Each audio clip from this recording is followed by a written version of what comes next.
پچا چاله ورکې پر رشتہ دارانو کې. او جنابو کوس یو پلار او خپل لور لا یا پلار خپل زوی له زکات ورکوي او زوی ودونه کړي نو دا به څنګه ورکوي دا یاد وساتئ.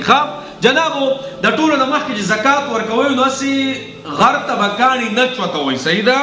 مطلب ته ګوره چې وایي اسلام کې دې کس باندې زکات کیږي او که نه یا دا په رشتہ دارو کې کم رشتہ دار دی چې زه ورله زکات ورکوم نو هغه درته وایم ګوره د ټولو نه مخکې دا د ښځې او د سړي د دواړو دپاره خبره ده. یعنې اوس ښځه هم مالدار د زکات ورکوي او سړی هم مالدار د زکات ورکوي د دواړو دپاره دا یو خبره ده. د ټولو نه مخکې مور له زکات نشته. مور له به زکات نه ورکوي، پلار له به زکات نه ورکوي، نیا نیکه له به زکات نه ورکوي، زوی له به زکات نه ورکوي، لور له به زکات نه ورکوي، نوسی کړوسی له به زکات نه ورکوي. داسې جنابو خاوند خپل ښځې له زکات نشي ورکولی، ښځه خپل خاوند له زکات نشي ورکولی. صحیح ده؟ په دې خبرو اترو کې زکات نه دی ورکول. کو چا ورکړه جناب زکات هم نه کېږي. هسې هم هغه پیسې خوا دې خوا کړو زکات هم به ونه ورکوئ.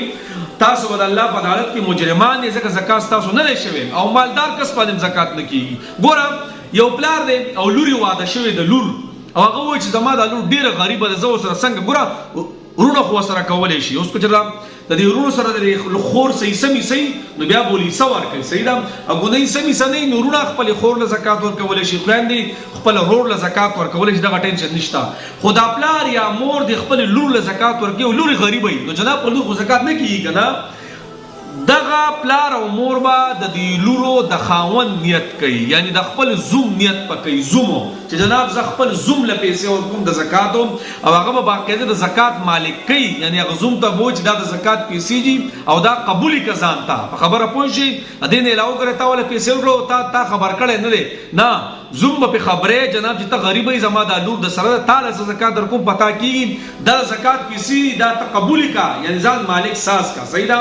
بله خبره جنابو زکات چې ورکوئ نو مالدار ته پکې ګورئ. بله ورځ یو کس یو ځای کې خبره راله وایي مولانا صاحب دی یو پلاني کس له زکات ورکړی یاد ساده هغه په خپله صاحب نصاب و په خپله پراپرټي وه یو پلاټ یو کم سے کم 30-40 لک روپو پلاټ یو هغه له زکات ورکړی نو جناب دا زکات نه کېږي. هسې ځان مه ګناهګاروئ. دا پیسې الټه ستاسو ګوره د پکړ سبب ګرځي. صحیح ده؟ نو د علماو د تپوس کوئ جناب د هغې مطابق بیا زکات ورکوئ. صحیح ده؟ نو جناب مور پلار نیا نیکه زوی لور نوسی کړوسی ښځه خاوند ښځه دوی له زکات په نه ورکوي. صحیح ده؟